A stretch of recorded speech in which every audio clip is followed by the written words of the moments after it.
Your daily dose of sports and fun. This is the Morning Drive Podcast from Double T 97.3, presented by Cantex Roofing and Construction. I'm Mike Hebert, owner of Cantex Roofing and Construction. Every day is game day, and we'll get it right when it comes to your roofing, construction, windows, and mirrors. Call Cantex Roofing and Construction today. Together, we are one serving you.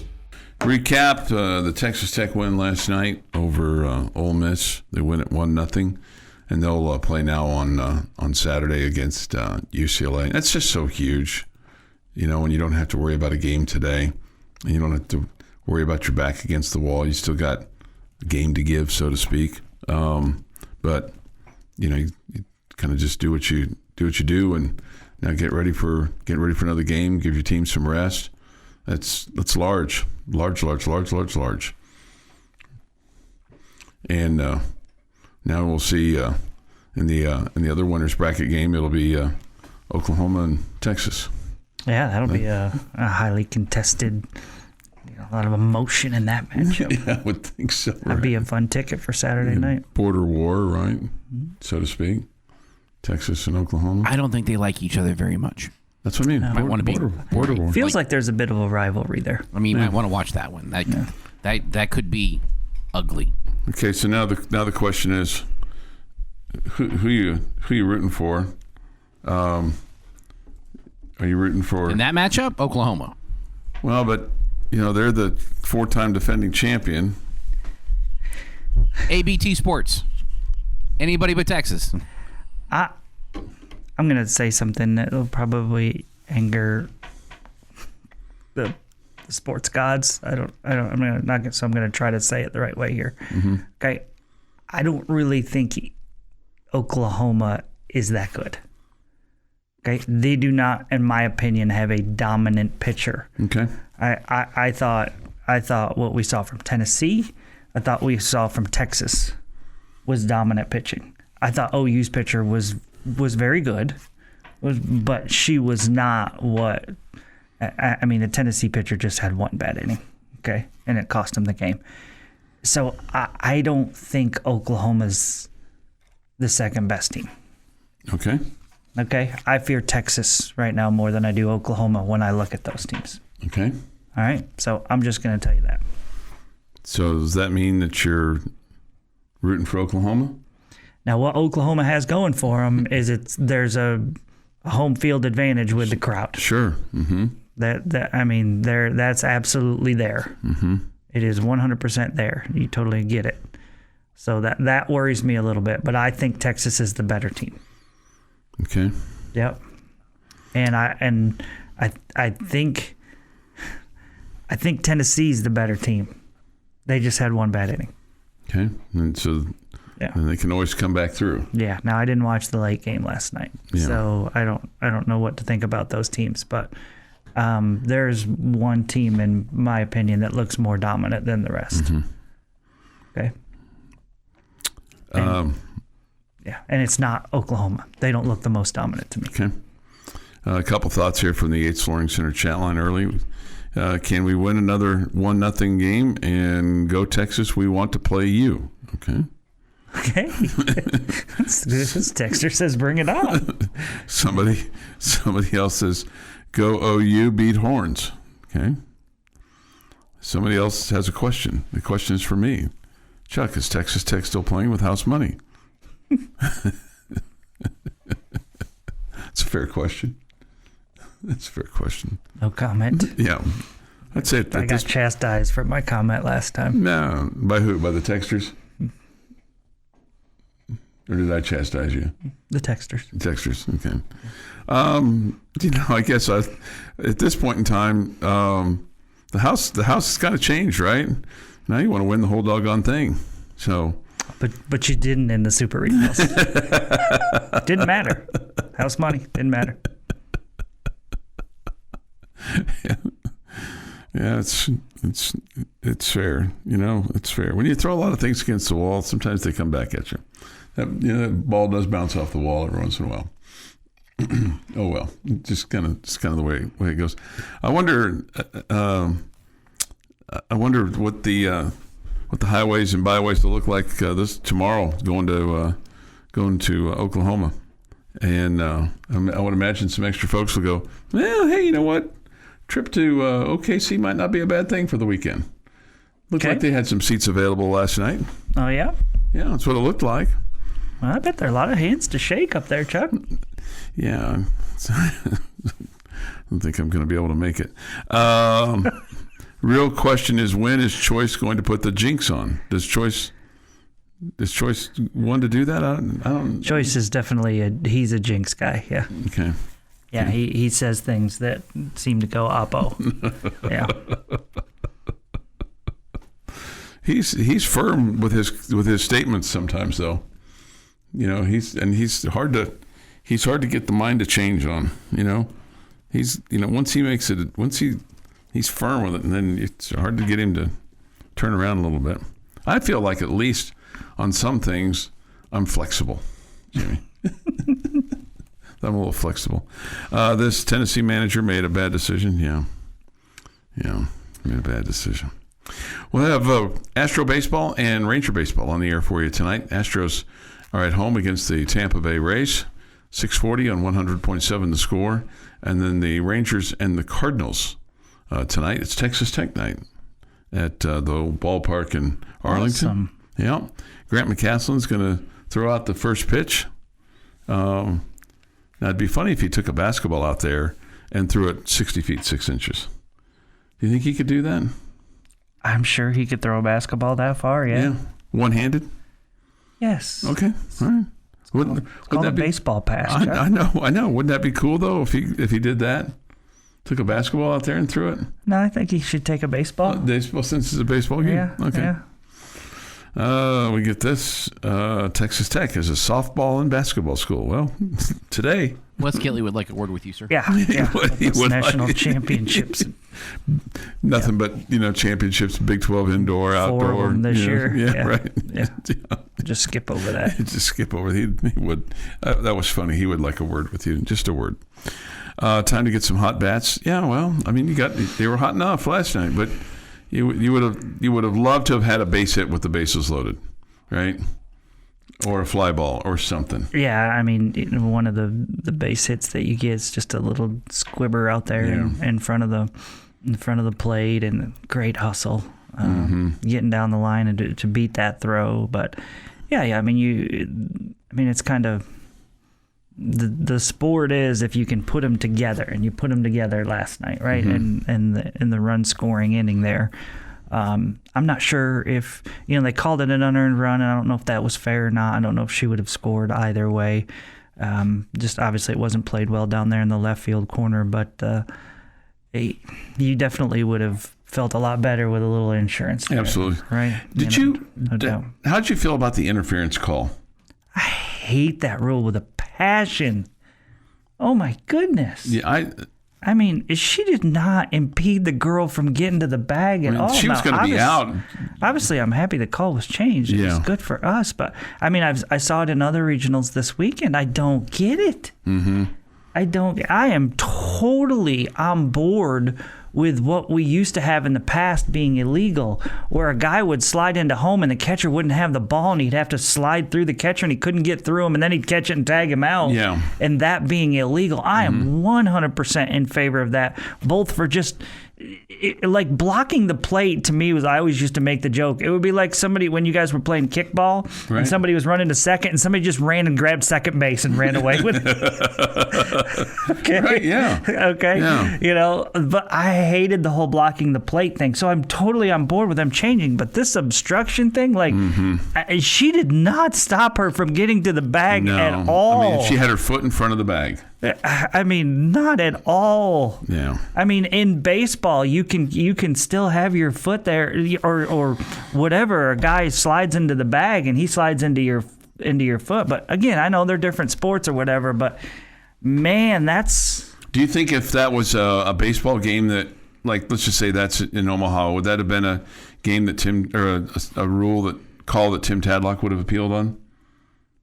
No, because I don't think it's obstruction in baseball. You don't? Okay. Yeah. Okay. Yeah. Now, I mean, at one time this year, it was questioned whether the Red Raider catcher kept a guy from getting to the plate one time. I mean, I bet I saw the obstruction challenge 5 times over the weekend in softball. It's something clearly that's used a lot more. Yeah. That's crazy to me. The Morning Drive podcast from Double T 97.3 is presented by Cantex Roofing and Construction. This feels like it has been a really long week. I would agree with It that. started a day late. Yeah, it started a day late, and we're probably about $1 short. But here's Jeff McGuire with this day in sports history. 1922, the Cards and Cubs trade outfielders between the morning and afternoon games of a doubleheader. Max Flack goes to St. Louis. Cliff Heathcote heads to Chicago. Both of them get hits for their new club in the nightcap. All right. Nice. So, sometimes a change of scenery when you're in the same stadium. That's what you need. A change of uniform there. 1969, Indianapolis 500. Mario Andretti leads the 116 laps to win for car owner Andy Ganatelli. No way I got that right. In record time of 3 hours, 11 minutes, 14.71 seconds. Breaks the previous record by nearly 5 minutes. And he would then go on to do the STP commercials, The Racer's Edge. 1971, Willie Mays hits his 638th home run, sets a National League record with 1,950 runs scored. That is a bunch of runs. 1996, I think we all remember this play. Albert Bell uses a forearm to break up a double play and nearly breaks Brewer second baseman Fernando Vina's nose. Albert Bell would get a 2-game suspension for this. Yeah, it feels like there was some runner obstruction going on there. A lot of obstruction in that one. And you got Andy Granatelli's name right. Oh, okay. Yeah. Yeah, I wasn't confident now. 2014, the 23rd ranked Red Raider baseball team defeated Columbia 3-2 in the first round of the NCAA Coral Gables Regional Tournament. Senior left-handed pitcher Johnny Droz earned the win by pitching 3 2/3 scoreless innings and ended the game while allowing just only 2 hits with a strikeout. Eric Gutierrez with a walk-off fly ball to had a runner at third with 1 out, but it turned into just a double in the left center field gap, and that won it. 3-2. Also, would lead to a really good weekend in Coral Gables. Also on May 30th of 2014, this one about 18 hours later, I think. Freshman left-handed pitcher Dylan Dushek set number 23 Texas Tech to a 3-0 shutout over number 3 Miami. Tech grabbed a 2-0 lead in the second inning on junior shortstop Tim Proudfoot's RBI single to left field with a wild pitch by Diaz that plated senior center fielder Devin Conley. That was the next day. The game before ended after midnight here. Because you guys, it was the Friday game ended after midnight here? Okay. All right. I don't remember that stat or fact, but I will believe you. But I know Dushek was dominant on Saturday night. Yes. Man, those Miami fans were not happy. It was packed and it was loud, and Dushek just shut them up. It was awesome. This one feels very odd that it's today, not going to lie. Like, this feels completely 1,000% misplaced. Although I'm not going to complain. National Mint Julep Day. Oh, yeah. I would think that it would be the first Saturday in May, not the last Saturday in May. Well, it's not Saturday, but you know what I mean. Right. Happy birthday to Harrison Barnes, who's 33. Manny Ramirez, 53. And Billy Donovan is 60 today. And on this day, in 1922, Warren G. Harding becomes the first president to be heard on the radio. A presidential address. While addressing a crowd at the dedication of the Lincoln Memorial, the broadcast heralded as a revolutionary shift in how presidents address the nation. It was not until 3 years later, however, that President would deliver a radio-specific address. That honor would be President Calvin Coolidge. And that is this day in sports history. And remember the campaign slogan against Warren G. Harding when he was running for president because he was thought to have fathered an illegitimate child. The campaign slogan for his opponent was, "Ma, Ma, where's my pa? Gone to the White House. Ha, ha, ha."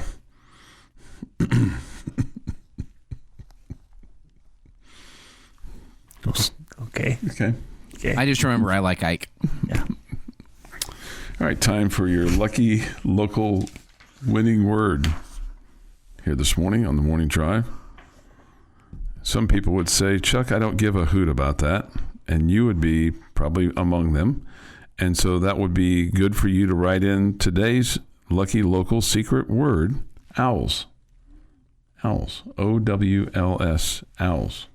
Go to Double T Sports Network, put that in, and put in owls. And you could be a winner like Blanca was yesterday.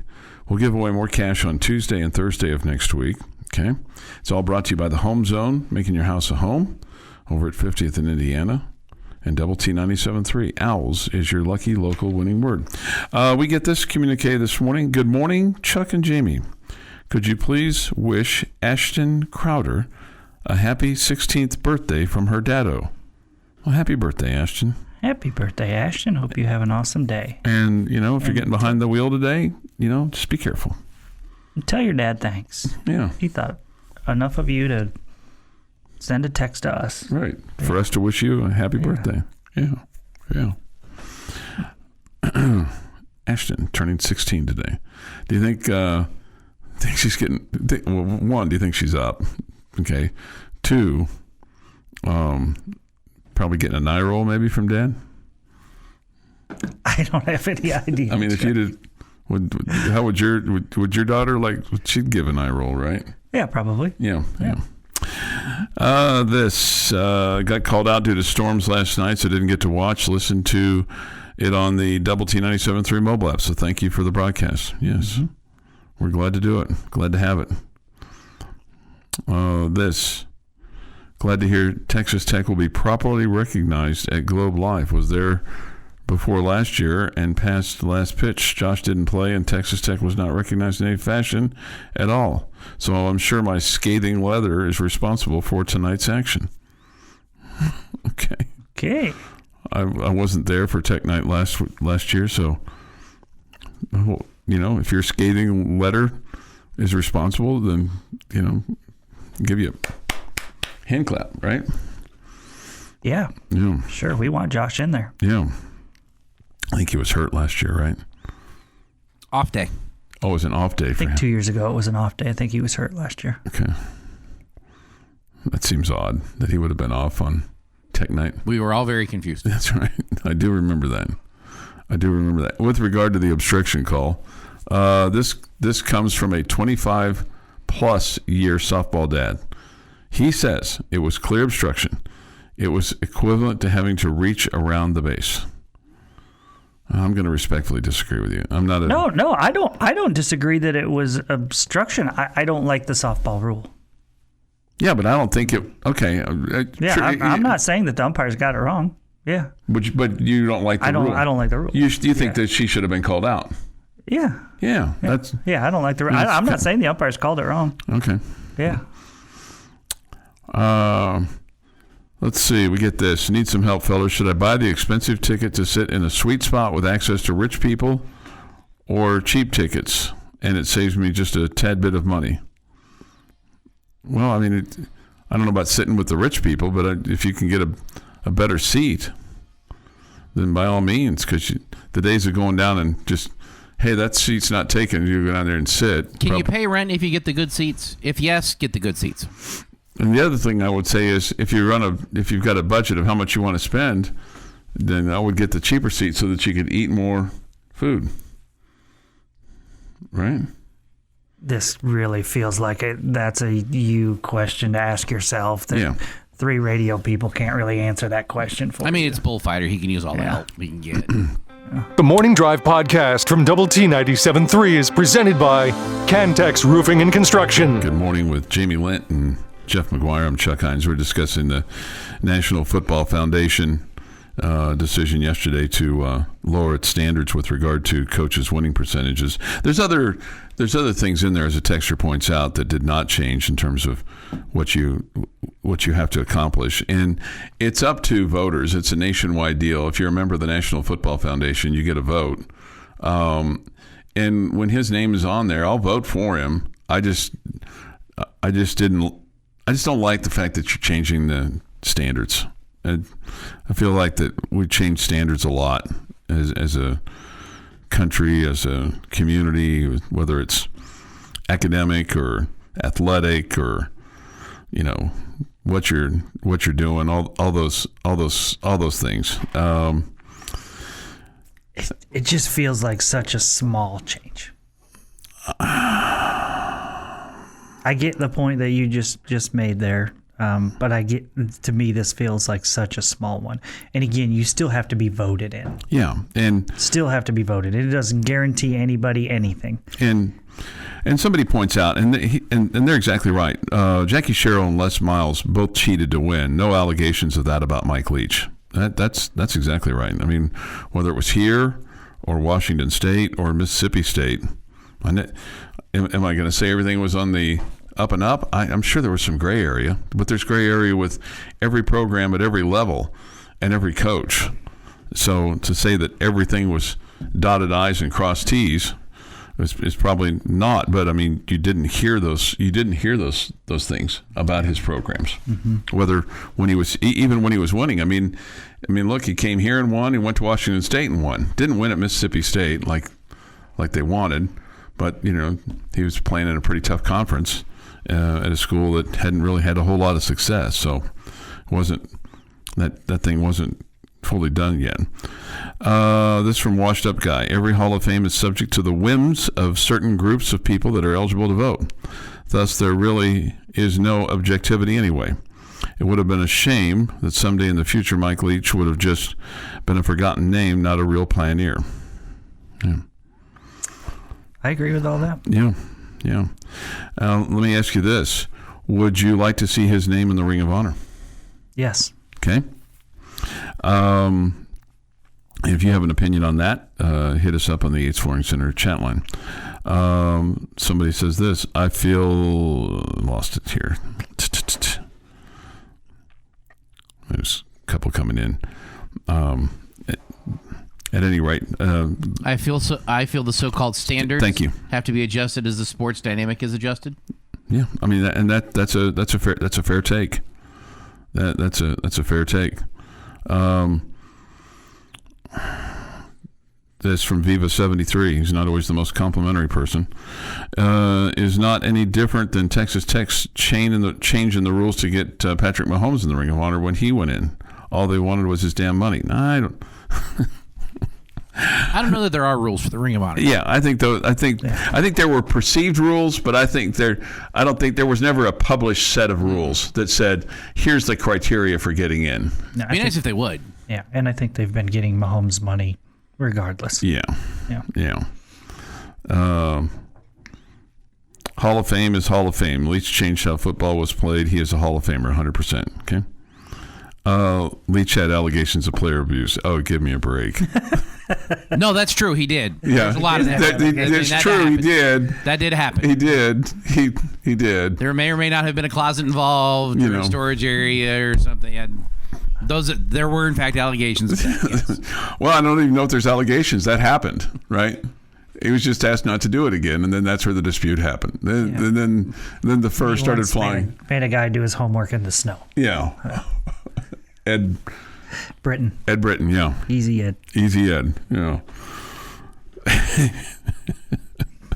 Had a desk out there and everything. That was. At least he had a desk to sit at, all right? Yeah. I wonder how the fat little girlfriend comment would go over in today's environment.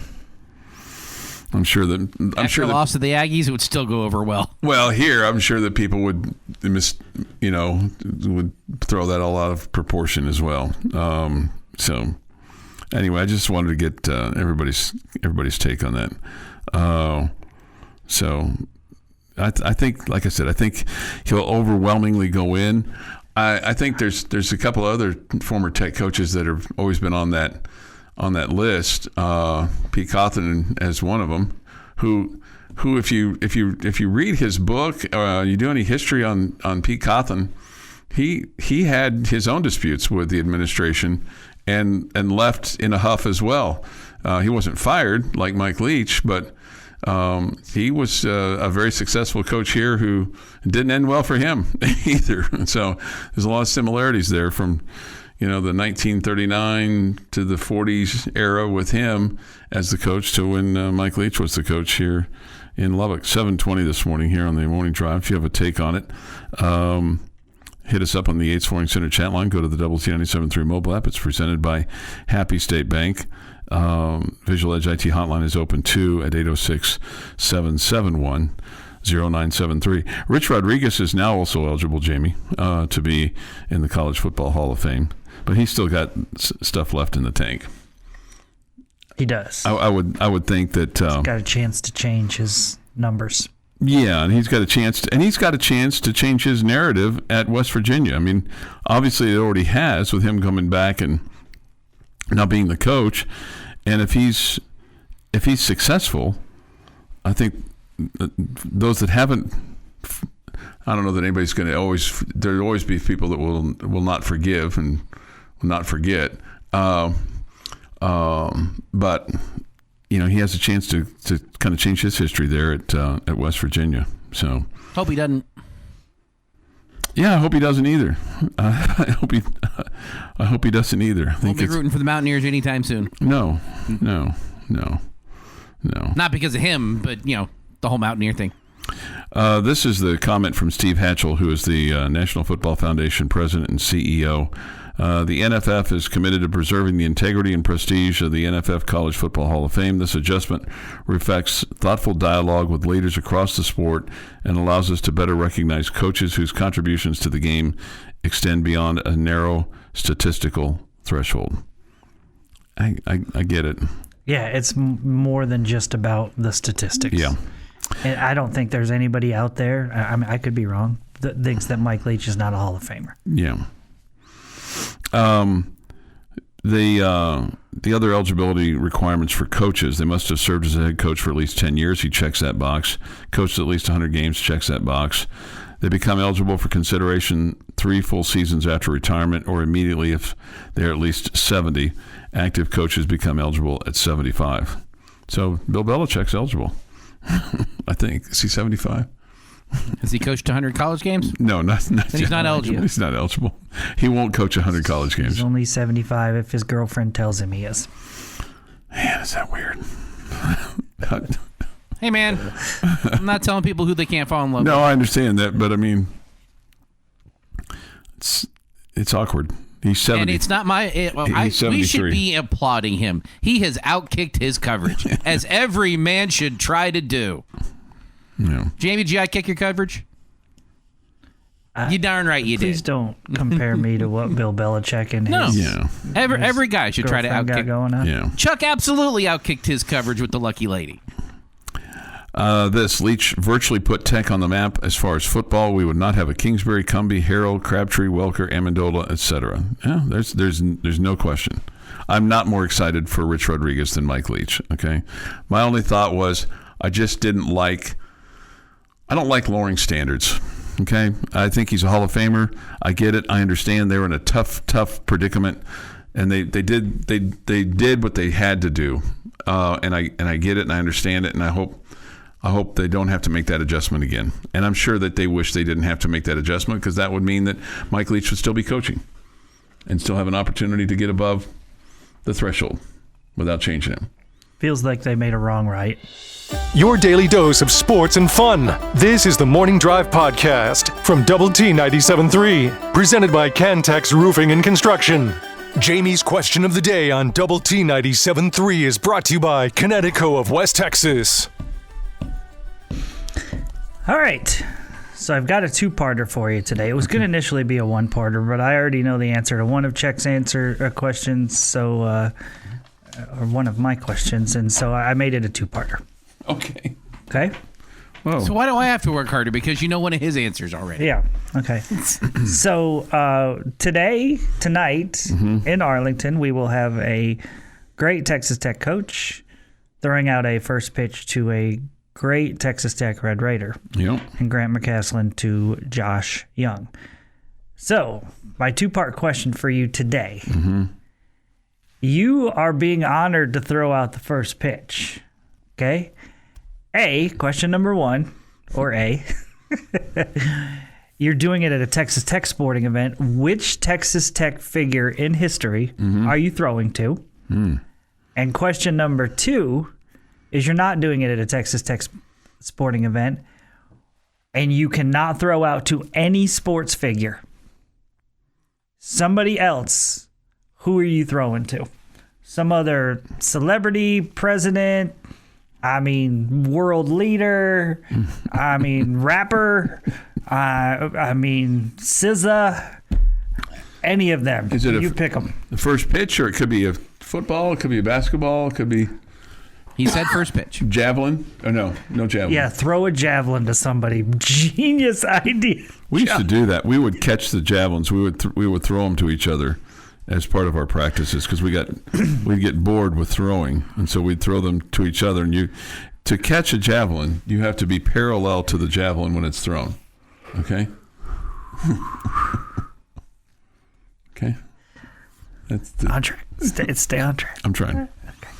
Okay, so first part of this, I can throw out a first pitch to any Texas Tech person, right? Anybody in the history of Texas Tech. It doesn't have to be an athlete. It can it can be a coach. It can be a player. It can be whoever you want. It could be the chancellor of the university. Chancellor of the university. Wow, you can get down there and could throw it to Dr. Mitchell or Dr. Skubanek or any of the past ones too. That'd be exciting. If I throw it to David Smith, I'd throw it at his head, but let's see. Man, that's a. You know what I think I'd do. I because we've spent so much time together. I think I'd want to throw a first pitch to Mark Finkner. There you go. That's a good answer. I think I'd want to throw a first pitch to Mark Finkner. Okay. And I think he'd be able to catch it. I don't know, man. My pitching's not very good. Okay. I'm not going to sit here and say I throw a wicked curveball or a slider, or I think it just stand up and it'll be somewhere in the vicinity. Okay, I think that's what I would do. I think that'd be appropriate. As far as anybody, oh man, anybody in the history of the free world. Trying to think of some Royals players back in the day. Not sports related. Not sports related. Can't be an athlete. Can't be an athlete. These two-parters really get him. They do really get me. The attention span is just not long enough. We're too busy talking about how to catch a javelin standing sideways. Standing sideways, and we get sidetracked with anybody. Me. I get sidetracked. Yeah. No, that's fair. Anybody, I could throw a first pitch to anybody.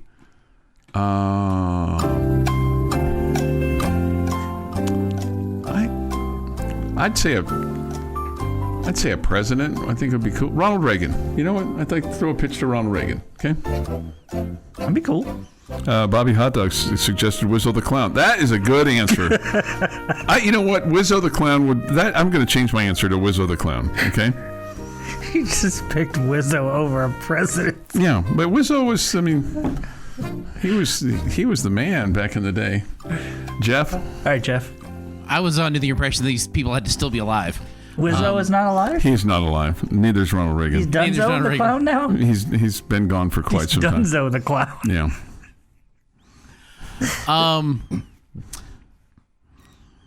A Tech player that I'd want to have catch the first pitch. Mm-hmm. Doesn't have to be a player. No, but that's where my head went. Would be Ricky Williams. Okay. Underratedly good running back for Tech that people are like, why is he doing it? And then they go look and find out how good he was and how good of a guy he was. That would spark some interest for somebody else to go learn about a great Red Raider running back. Non-sports figure, non-athlete. Dan Patrick. Not an athlete. Sport radio guy. That'd be cool. Get to shake Dan's hand. Okay. I didn't know you thought that highly of Dan Patrick. I like Dan a lot. Okay. All right, my answers are pretty boring, probably. Number one, my favorite Red Raider athlete of all time is Eric Gutierrez. So he would be the guy that I would want to throw the first pitch to. That makes sense. And I would try to throw it as hard as I could to see if he could catch it. No, I'm sure he could. Hard as I could. He'd probably say, "Oh, you got Lent?" That's exactly what he would say. He would say Jamie, but not let. Yeah. Okay, he would say Jamie. Okay. Yes. He'd catch it with his bare hand, just be like, come on, man. Yeah. So Goot would definitely be the Red Raider. Outside of that, non-athlete, for me, it has a baseball connection, though. It would be Kevin Costner. He's one of my favorites. Okay. Really love his stuff, and he's a diehard baseball guy. So it would be cool to throw to him. I'm gonna change. I'm gonna change from Wizzo because that's really a stupid answer. I'd like to throw to Jim Lovell, the Apollo 13 astronaut. Okay. I've met him. He was in town. I've got a picture with him. Yeah. But I think I'd like to throw to him. He was not impressed with your carving. Not your carving, your etching. My drawing? Yeah. Why would you say that? You said he was. You said he was. Oh, he seemed disinterested in it. Yeah. Okay. But he's probably met a million guys like me over there. Hey, would you sign this for me? I like the two people off the chat line while they either want to play catch or throw a frisbee with Jesus Christ. I think that's pretty awesome. Yeah, that's probably Denzel Washington. Good answer. Yeah. Another good movie. I would enjoy the Denzel one. Mm-hmm. Yep. Did you get your idea from somebody saying Rick Husband, Chuck? Yeah. Yeah, that's what I figured. Yeah. And I thought that was a good answer. Yeah, no doubt. Yeah, that was a good answer. Yeah, that just kind of popped into my head after that. I'm like, oh, you know what? That's a good answer. I'm anxious to see what Coach McCaslin's arm looks like. I mean, does he look like a real baseball throwing motion kind of guy, or does he look like a guy who's only played basketball and doesn't know how to throw baseball? Somebody my age. My guess is that he knows how to throw it right. Yeah. That'd be my guess. Somebody my age says 1978 Farrah Fawcett. Yeah, in her red swimsuit. Yeah. This is the Morning Drive Podcast from Double T 97.3, presented by Cantex Roofing and Construction. Jamie Lent and Jeff McGuire. I'm Chuck Heinz. At 9 o'clock, it's the end of the bench. You get a full day today of the bottom line as well. Tech Talk till 6:30. Then we have a little Ranger baseball for you tonight to take on the Cardinals. Okay. A lot of good stuff. A lot of good stuff. The Astros and the Rays from the Icebox tonight. All right, so you've got a story to tell? I do. I will be completely honest here, Chuck. I was very disappointed when I heard this story. Very disappointed in you. Oh, wow. When I heard this story. Wow. What did I do? Golden opportunity for you that was missed. So I was talking with the party planning committee, and we were finding out who was cooking yesterday. Jamie, What is the one thing Chuck wants to do for you more than anything in the world? No, I didn't. I had no desire to cook yesterday. What is the one thing that Chuck wants to do for you, Jamie, more than anything in the world? He wants to cook me a brisket. He wants to cook for you. Yeah, but I did not want to cook yesterday. You were given a golden opportunity. No. You were. I know the party planning committee, and I know the conversation that was had. Yeah, but I trust both of them. I know the pecking order of how things are supposed to go around here. You were offered the chance. No, to be the official burger cooker yesterday. No. You could have done it your way. No. Everyone could have experienced the burgers that you bet your life on. No, because I said that the Mata need to sign off on that, and he did not. The guy in the corner at the very end of the hallway on highest was perfectly fine with you doing the cooking. That's not what I was told. That guy in the corner office, all the way. Not what I was told. Now this is getting interesting. It's not what I was told. The guy in the corner all the way down there. Yes, that he didn't want you cooking him burgers. Did not care if Chuck was the one cooking. He wasn't even here. That's why I probably didn't care. But the guy in the corner. There were two people that were on the list, and Chuck was one of them. Yeah, but I didn't want that job. That was nothing. Chuck wants to do more than cook for Jamie unless he's given the opportunity to do it. No, because Jamie's made it clear that he doesn't want any of my cooking. That is, but that's kind of true. Kind of, maybe a little bit, maybe. It's okay. I mean, it's all good. It's all good. Chuck could have been the burger cook. We could have all experienced a Chuck Heinz burger yesterday. No. I think we already have. Didn't you make burgers for us before? I did, yeah. Good. Yeah, and there was a comment made about that too. but because I went rogue on that one. They cooked those at home. Okay. They were good either way. During the day. Yeah. Had the opportunity to do it yesterday. Not really. Decided he didn't want to do it. Let somebody else do it. Could not have been more disappointed in you, Chuck. You had the chance. Any idea what any of this is about? I'm just going to tell you that I sure hope we get to sports soon. Okay. Well, we can get to sports right now. Excuse me. Don't need to send you into a heart attack or anything like that. So, I guess when you look at this, I was surprised that the Kent State game was an 11 a.m. kickoff, to be honest with you. Why surprised? Well, because one, it's Kent State, and two, the 11 a.m. kickoff has become a coveted time. And so, I mean, I guess that's the best that TNT can do, is have that game at 11. I also prefer these non-conference games to be at 7 o'clock, and we don't have one of those. But I understand it's driven by television. I get it. I totally get it. But that one's not, right? No, the first one's not. The first one's not. The first one is Texas Tech's time because it's an ESPN Plus game, and they can put that game on at any time that they want. I 6:30 is really close to 7. No, it's not. See, it's really close, Chuck. I understand, but here's the deal. When you sit on the east side, okay, that sun goes down behind the right, as you're looking at the stadium. It's the southwest corner of the grandstands over there.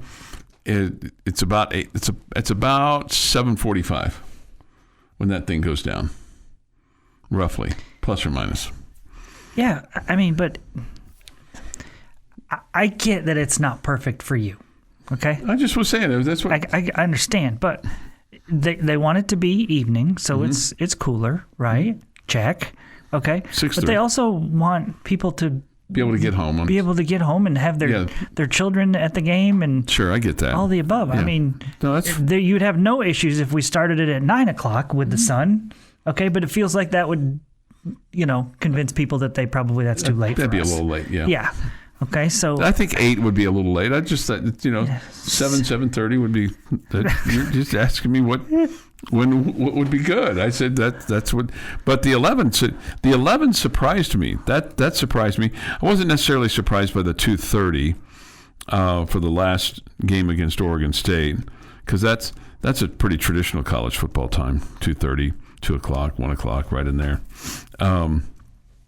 So that didn't really surprise me a whole lot for that particular game. But yeah, and then you start your big. The one thing I do wish, I wish that you'd have a little bit of a break. And I'm grateful for the 7 home games. I think that's good. I just wish they weren't all boom, boom, boom. 3 there in September right in a row. But anyway, that's just the way it is. Yep. That's just the way it is. And then your first home game for the Big 12 won't be until October 11th. So it's almost a month between. It's 2 days shy of a month between your last home game of the non-con and your first home game for Big 12. You have 2 Big 12 road games to start things off with at Utah and at Houston.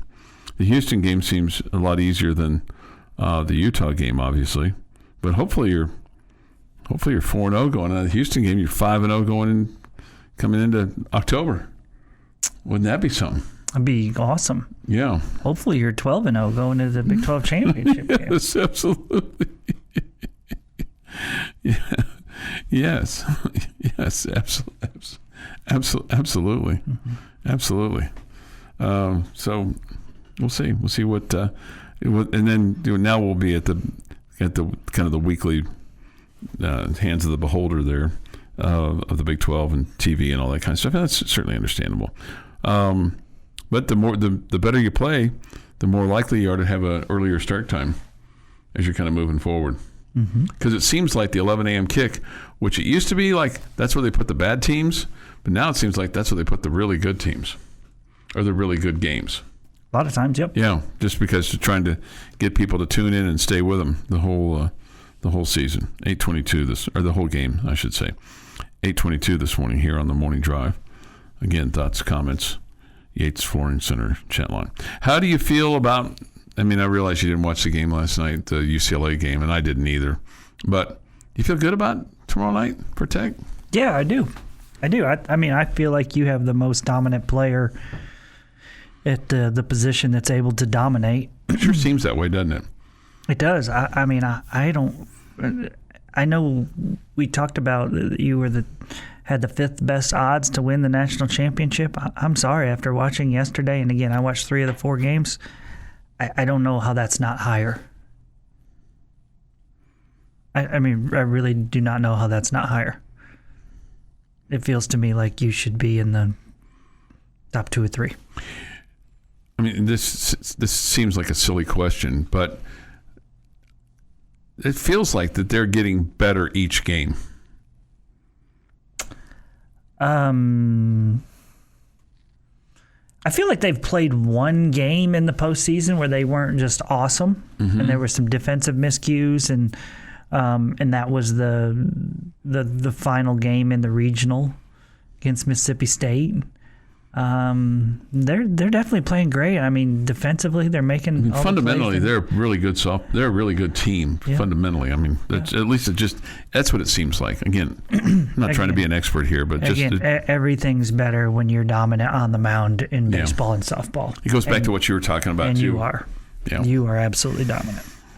And getting an early run, getting ahead early, not having to play from behind, all the things you talked about for baseball. Softball's doing the opposite. What was the stat they gave last night? That you've scored first in, I think it's like 18 straight games. This has been the Morning Drive Podcast, presented by Cantex Roofing and Construction. Check out our library of Double T 97.3 podcasts at doublet97.3.com.